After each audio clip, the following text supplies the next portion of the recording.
마틴 루터가 이런 재미있는 말을 했어요. 내 머리 위에 공중으로 새가 날아다니는 것을 내가 막을 수는 없다. 그러나 그 새가 내 머리 위에 앉아서 둥지를 트는 것은 내가 막을 수 있다. 이런 재미있는 말을 했습니다.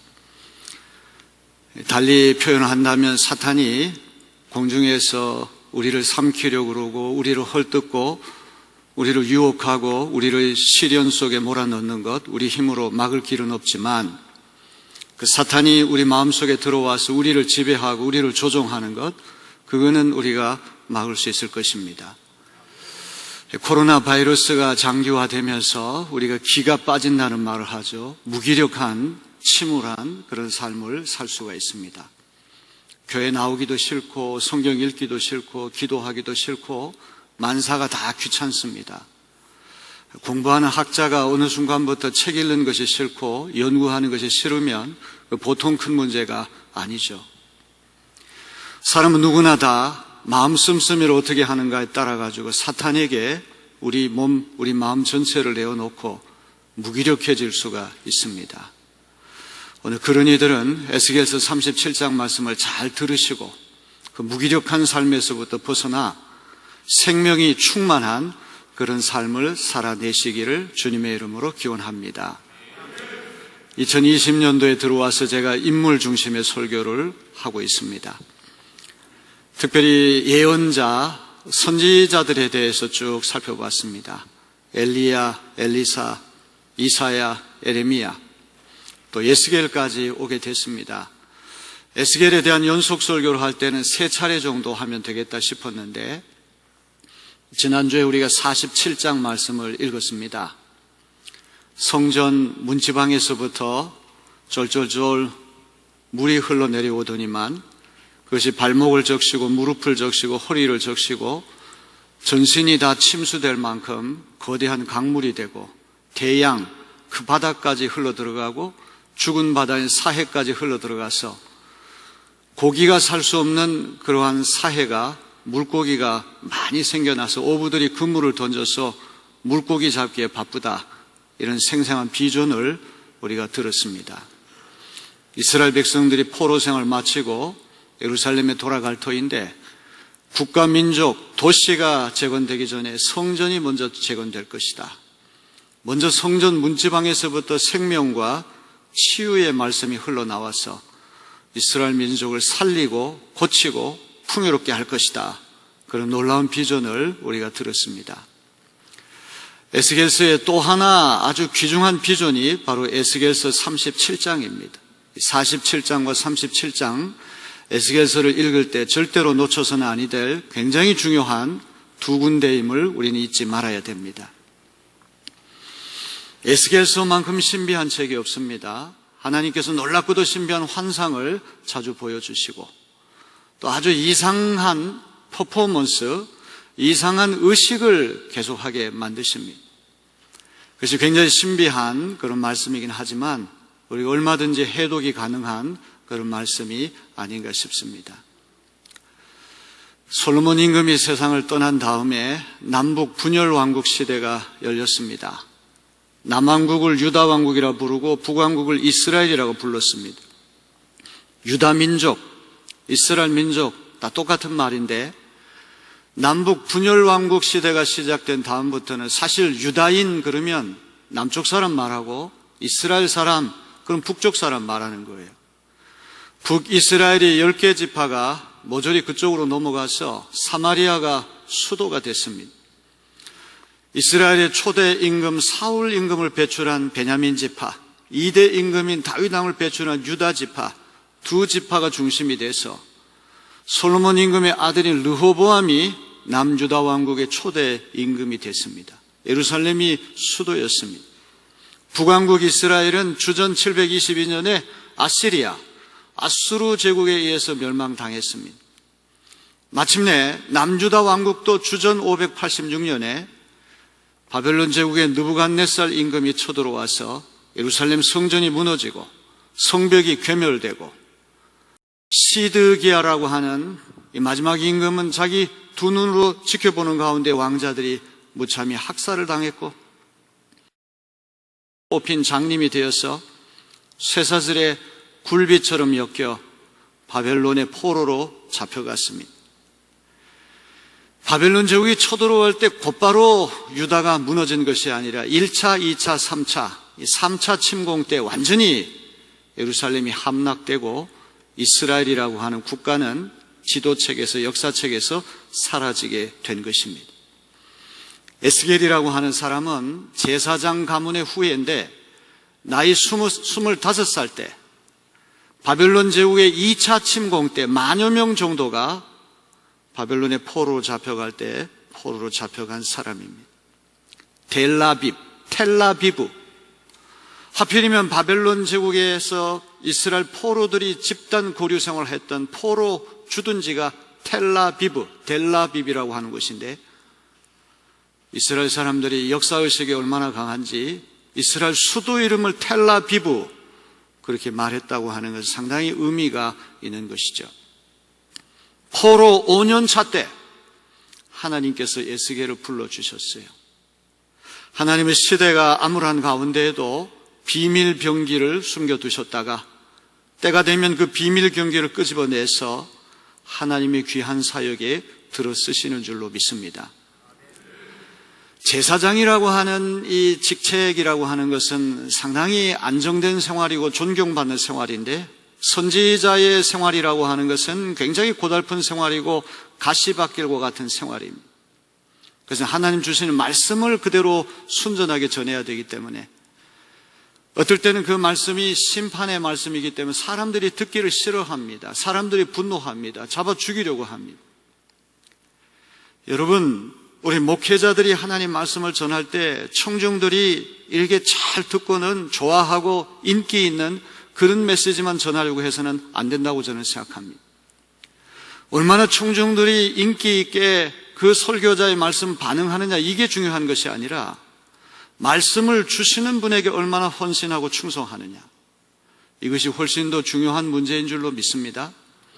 수십만 명이 인터넷에 조회를 하고 수십만 명이 좋아한다고 할지라도 그것이 사람들 기분만 달콤하게 하고 사람만 즐겁게 하는 그런 것이라고 한다면 그는 문제가 있는 것이죠. 때로 하나님이 직설적으로 주시는 말씀은 이스라엘 민족 분노케 하고 이스라엘 민족 싫어하게 하고 돌을 들어서 때려 죽이고 싶을 만큼 그런 말씀이 분명히 있습니다. 에스겔이 나이 30살의 선지자로 부름을 받았어요. 2차 침공 때 붙들려 갔습니다. 아직도 한 가닥 희망이 있습니다. 아직 예루살렘이 완전히 함락되지 않고 완전히 망하지 않았어요. 그런데 주전 586년에 3차 침공으로 인하여 이제 이스라엘 민족은 완전히 끝장났습니다. 역사책에 사라졌습니다. 지도책에 사라졌습니다. 이스라엘 민족의 희망이 없는 것이죠. 절망, 탄식밖에는 나오는 것이 없습니다. 3차 침공으로 완전히 나라가 절단났을 때 하나님께서 에스겔에게 주신 귀한 메시지가 37장, 47장임을 우리는 기억을 해야 됩니다. 절망과 탄식으로 지새우던 에스겔, 이스라엘 백성들에게 하나님은 전혀 새로운 구원의 환상을 보여주십니다. 자, 이 에스겔서를 읽을 때마다 항상 하나님의 영이 등장해서 하나님의 영이 이 관광 가이드처럼 어느 곳에 데려가서 신비한 광경을 보여주세요. 오늘 말씀에도 하나님의 영이 에스겔을 데리고 골짜기로 이렇게 가는데 그 골짜기에 가봤더니 마른 뼈들이, 사람의 유골들이 사방으로 널브러져 있는 것입니다. 여기 1절, 2절 말씀이 아주 중요한 것이 골짜기 지면에 뼈가 심이 많고 아주 말랐더라. 뼈가 한두 개가 아니라 사람의 시신이 독수리나 늑대와 같은 야생 짐승이 다 먹어치우고 부패하고 다 썩어 없어져서 이제 뼈만 허옇게 드러났는데 이 뼈가 상당히 많고 또 말라 비틀어졌다. 이 두 가지가 중요한 것이죠. 홀로코스트라고 하는 유대인 대학살, 제2차 세계대전 때 히틀러의 히틀러가 아우슈비츠 수용소와 같은 포로 집단 수용소를 만들고 유대인 600만 명을 학살했습니다. 2차 대전이 끝난 다음에 연합군이 독일, 폴란드 이런 지역에 들어갔더니 그 유대인들 학살당한 유골들, 유해들이 이게 뼈들이 많이 발견되는 거 아마 다큐멘터리 필름을 통해서 여러분 보신 적이 있을 것입니다. 뼈가 계곡에 허옇게 많은 뼈들이 드러났다는 얘기는 장례식을 거치지 않고 매장하지 않고 그냥 갖다 버렸다는 얘기거든요. 시신을 정중하게 모시지 않고 그냥 들판에다가 방치했다는 얘기는 이거는 굉장한 훼손이고 또 모독입니다. 여러분, 많은 뼈다귀들이 말라 비틀은 시체 나뒹굴어졌다, 널브러졌다. 이야기는 바벨론 군대가 쳐들어와서 유대 민족이 학살당한 것을 그대로 보여주는 것입니다. 유골을 다 보여주신 하나님의 영이 에스겔에게 묻습니다. 3절 말씀을 다 같이 한번 봅니다. 그가 내게 이르시되 인자야 이 뼈들이 능히 살 수 있겠느냐 하시기로 내가 대답하되 주 여호와여 주께서 아시나이다. 인자라고 하는 말은 나중에 예수님이 메시아 칭호로 사용하신 에스겔서에 가장 집중적으로 등장하는 중요한 단어가 인자, 사람의 아들이라는 거예요. 인자라고 하는 것은 하나님은 전능하시고 위대하시지만 사람은 연약하고 부족하다, 이걸 얘기하는 거예요. 사람아, 사람의 아들아. 이것이 나중에 예수님이 자기 자신을 인자, 바로 그 에스겔에게 주셨던 그 말씀이 예수님 메시아 칭호가 되는 것을 우리는 압니다. 여러분, 만 있다는 얘기는 신원이 확인이 안 돼요. 오늘과 같이 DNA 검사를 해가지고 누구 집 자손이다, 이게 가능한 시대가 아닙니다. 아직 시신이 살가죽에 붙어 있을 때 형체를 알 수 있으면 신원이 확인이 되지만 시신이 다 부패하고 야생 짐승이 다 물어뜯어서 허옇게 유골만 있는 상태는 이 신원이 확인되지 않는 아주 끔찍한 상태입니다. 그런데 하나님께서 이 유골들을 가리키시면서 인자야 이 뼈들이 살 수 있겠느냐.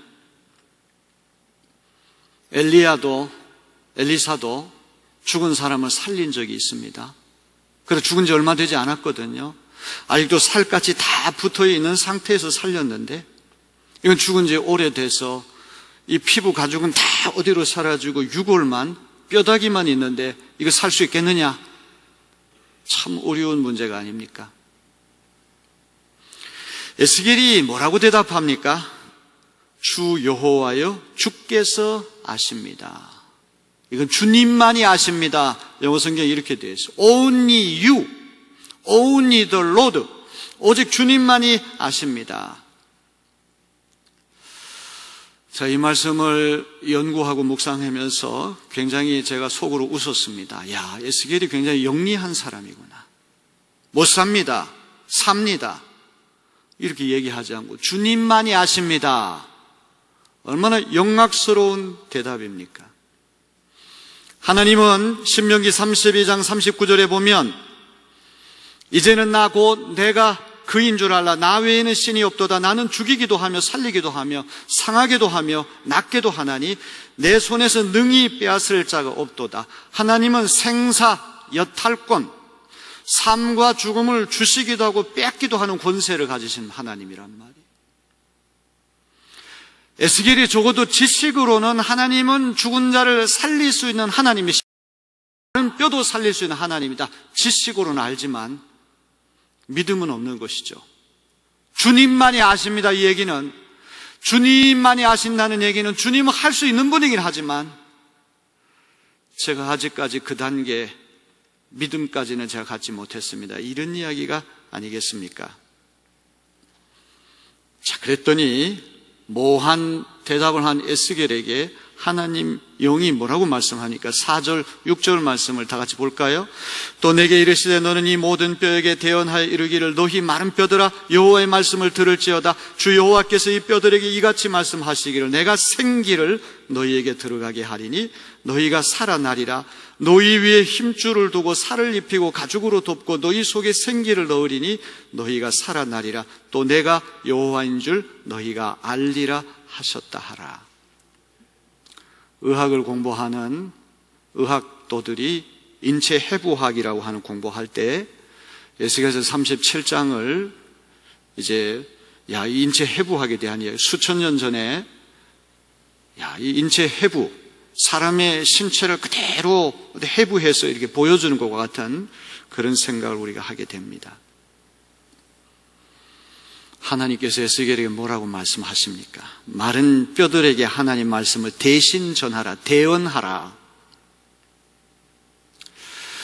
이스라엘 백성들에게 에스겔 선지자가 하나님 말씀을 전할 때 그들은 마음이 굳어지고 이마가 굳어졌다고 돼 있어요. 성경 읽어보니까 신명기서에 보면 이마, 미간, 눈썹 사이 이마에는 하나님의 율법책을 매달아 놓고 반나주로 묵상해야 되는 이마인데 마음이 굳어지니까 이마가 돌같이 금강석처럼 굳어져가지고 하나님 말씀이 들리는 거 아닙니까?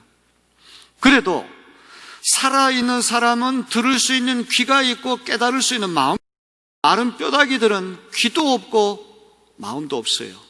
그런데 귀도 없고 깨달을 마음도 없는 뼈다귀를 향하여 하나님 말씀을 대언하라. 에스겔이 대언해야 될 하나님 말씀 무엇입니까? 생기를 너희에게 들어가게 하리니 너희가 살아나리라. 생기라고 하는 말이 오늘 37장에서 가장 중요한 말씀인 것을 우리는 기억해야 됩니다. 생기라고 하는 말은 히브리 말로 루아흐라고 하는 말이에요. 루아흐. 이 루아흐라고 하는 말은 세 가지 의미가 있어요. 첫째는 바람, 두 번째는 호흡, 세 번째는 영. 성령은 바람과 같고 호흡과 같은 것을 우리는 기억해야 됩니다. 니고데모가 한밤중에 예수님 찾아왔을 때 내가 어떻게 하면 구원받을 수 있고 내가 영생 얻을 수 있습니까? 물과 성령으로 거듭나지 아니하면 네가 하나님 나라 들어갈 수 없다. 예수님 그렇게 말씀하셨어요. 니고데모는 굉장한 학자고 굉장한 정치인이지만 그 말귀를 알아듣지 못해서 내가 나이 늙은데 다시 어머니 뱃속에 들어가서 다시 태어나야 된단 말입니까? 물세례, 성령세례라고 하는 것은 바람이 어디에서 와서 어디로 가는지 알 수 없지만 분명히 바람이라고 눈앞에 보이지 않지만 있단 말이죠. 생기는 하나님의 영입니다. 성령입니다. 하나님의 영, 성령, 이 생기는 바람처럼 역사하는 것을 믿으시길 바랍니다. 오늘 말씀에도 10절인가 어디 보면 사방에서 생기가 왔다. 사방에서, 동서남북 사방에서 바람처럼 하나님 영이 불어왔다는 거 아니겠습니까? 생기는 하나님의 영은 눈앞에 보이지 않지만 분명히 살아서 간섭하시고 역사하시는 것임을 믿으시기를 바랍니다. 하나님의 영이 계시는 곳에 자유함이 있습니다. 하나님의 영이 계시는 곳에 구원이 있습니다. 하나님의 영이 계시는 곳에 많은 성령의 열매가 맺어지게 되는 것이죠. 루아흐라고 하는 이 말은 또 호흡이라는 말, 숨결. 창세기 2장 7절에 보니까 하나님께서 땅의 흙으로 사람을 지으셨어요. 사람의 본만 따가 사람의 형체가 이렇게 나왔는데 아직 생명이 없는데 하나님께서 생기를 그 코에 불어 넣으시니 사람이 생명이 창세기 2장 7절에 이렇게 되어 있단 말이죠. 우리의 몸이라고 하는 건 흙에서부터 왔기 때문에 우리 몸은 썩어 없어질 수밖에 없어요. 손가락이 내게 붙어 있을 때는 활동하지만 내 몸에서 떨어지는 그 순간에 몇 시간 되지 않아서 흙으로 소멸되는 것입니다. 사람이 사람인 것은 하나님의 영, 성령, 생기가 바람처럼 숨결처럼 우리 안에 와서 우리를 가득 채울 때 우리는 사람이 되는 것임을 믿으시기를 바랍니다. 기가 빠졌다는 말을 하잖아요. 기가 빠졌다. 아무것도 하지도 못하고 산송장처럼 되는 경우가 있어요. 여러분, 이 코로나 바이러스라고 하는 것이 왜 무서운 것입니까? 기약 없는 싸움을 하기 때문에 우리 자신도 모르게 기가 다 빠져요. 정말 우리가 노력하지 아니하면 교회 나오는 것도 귀찮고, 성경 읽기도 귀찮고, 찬송 부르는 거 귀찮고, 기도하는 거 다 귀찮고, 만사가 다 귀찮은 무기력한 사람이 될 수가 있는 거예요. 마른 뼈다귀와 같은 우리가 다시금 하나님의 사람으로 소생하려면 어떻게 해야 됩니까? 하나님 말씀이 우리 안에 들어와야 합니다. 생기가 우리 안에 들어와야 됩니다. 말씀과 성령, 이 두 가지가 무기력한 사람을 살릴 수 있는 것임을 우리는 기억해야 됩니다. 식물이나 동물이나 다 인간도 다 물체로 되어져 있지만, 식물과 동물과 다를 바 없이 우리가 다 죽으면, 영이 떠나가면, 생기가 떠나가면 소멸될 수밖에 없는 존재지만, 인간 속에는 하나님의 숨결, 하나님의 호흡이 바람처럼 우리 안에 들어와서 생명이 된 것을 믿으시는 여러분 되기를 바랍니다. 이렇게 해서 에스겔 선지자가 하나님 말씀대로 하나님 말씀을 대언을 했어요. 자, 7절, 8절 말씀 다 같이 읽어보겠습니다. 예, 내가 명령을 따라 대언하니 대언할 때 소리가 나고 움직이며 이 뼈 저 뼈가 들어맞아 뼈들이 서로 연결되더라. 내가 또 보니 그 뼈에 힘줄이 생기고 살이 오르며 그 위에 가죽이 덮이니 그 속에 생기는 없더라. 사람이 시신이 부패하는 순서와는 정반대로 역순으로 이렇게 또 이제 한 몸이 시신이 살아나는, 시신이 복원되는 과정을 성경 우리에게 얘기를 합니다. 하나님 명령을 따라서 하나님 말씀을 대신 전했더니 덜그럭 하면서 뼈끼리 서로 마주치는, 무릎뼈, 발목뼈, 손뼈 이런 것들이 뼈들이 서로 연락해가지고 서로 들어맞아 연결되는 소리가 들렸어요. 그 다음 뼈에 힘줄이 생겨요. 그 다음에 살이 올랐습니다. 그 위에 살 가죽이 덮였어요. 완벽하게 죽었을 때 그 모습, 시신이 복원됐는데 아직 생기는 없더라. 하나님의 말씀에 순종했더니 사람이 죽어서 시체가 돼서 이렇게 복원이 되긴 했지만 생기가 없어서 아직 생명체는 되지 않았다는 이야기죠. 시체로 복원됐다고 하지만 이거는 아직 생기가 없기 때문에 독수리가 와도 물리칠 힘이 없고, 늑대가 쳐들어와도 물리칠 힘이 없어 다시 물어 뜯겨서 또 유골로 돌아갈 수밖에 없는 것이죠. 하나님의 영이 세 번째로 에스겔에게 말씀합니다. 9절 다 같이 봅시다. 또 내게 이르시되 인자야, 너는 생기를 향하여 대언하라. 생기에게 대언하여 이르기를 주 여호와께서 이같이 말씀하시기를 생기야, 사방에서부터 와서 이 죽임을 당한 자에게 불어서 살아나게 하라 하셨다 하라. 시신이 복원됐지만 아직 생기는 없었는데 다시 하나님 말씀은 생기야 불어와라. 사방 동서남북의 바람처럼 생기가 불어와서 죽었던 사람이 살아나는 역사가 일어났어요. 소생했습니다. 10절을 보세요. 내가 그 명령대로 대언하였더니 생기가 그들에게 들어가며 그들이 곧 살아나서 일어나 서는데 극히 큰 군대더라. 세상에 가장 그 생명력이 왕성한 집단이, 군대 조직보다 더한 집단이 어디 있습니까? 특공대, 공수부대 이런 사람들 그 아주 훈련을 많이 해가지고 다부진 몸매로 그 행진을 한다든지 전투 훈련하는 것을 보게 되면 생명이 충만해요. 한 명이 1000명, 10,000명까지도 상대할 만한 용기가 있지 않습니까? 마른 뼈다귀처럼 생명이 없이 널브러져서 즐비하던 이 뼈다귀들이 거대한 군대 조직처럼 힘있는 역동적인 생명체로 바뀌는 역사가 일어났다는 거예요. 이거는 두말할 필요도 없이 이스라엘 민족이 바벨론에 의해서 마른 뼈다귀처럼 완전히 소생 가능성이 없지만 하나님의 말씀과 생기, 영으로 이스라엘 민족 회복시킨다는 말씀이 아닙니까? 포로로 끝난 것이 아니다. 바벨론이 전부가 아니다. 내가 하나님인 것을 알게 하리라. 오늘 이 말씀 1절로 14절에 계속 등장하는 말이 생기가 더 살아나게 되면 그들이 내가 여호와 하나님인 줄을 알게 되리라. 바벨론이, 로마가, 미국이, 소련이 세계를 지배하는 게 아니란 말이에요.